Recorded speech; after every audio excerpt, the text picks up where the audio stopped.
Good morning guys, for today's video.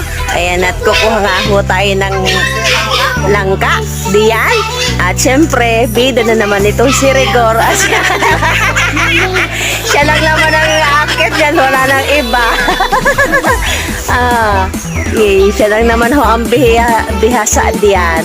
Nung nakaraan ho, ay nagsungkit ho siya ng sitaw ba? Gamit nga po yung sigpaw. Yan ho, bakit hindi mo sigpaw?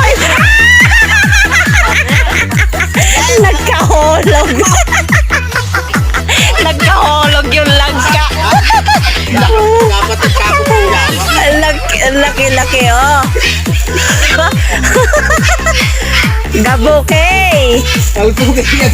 Copyright. Oh, pagka-kone. Baka kone kin pagka-dutay, oh. Kuya, Kuya, pagpa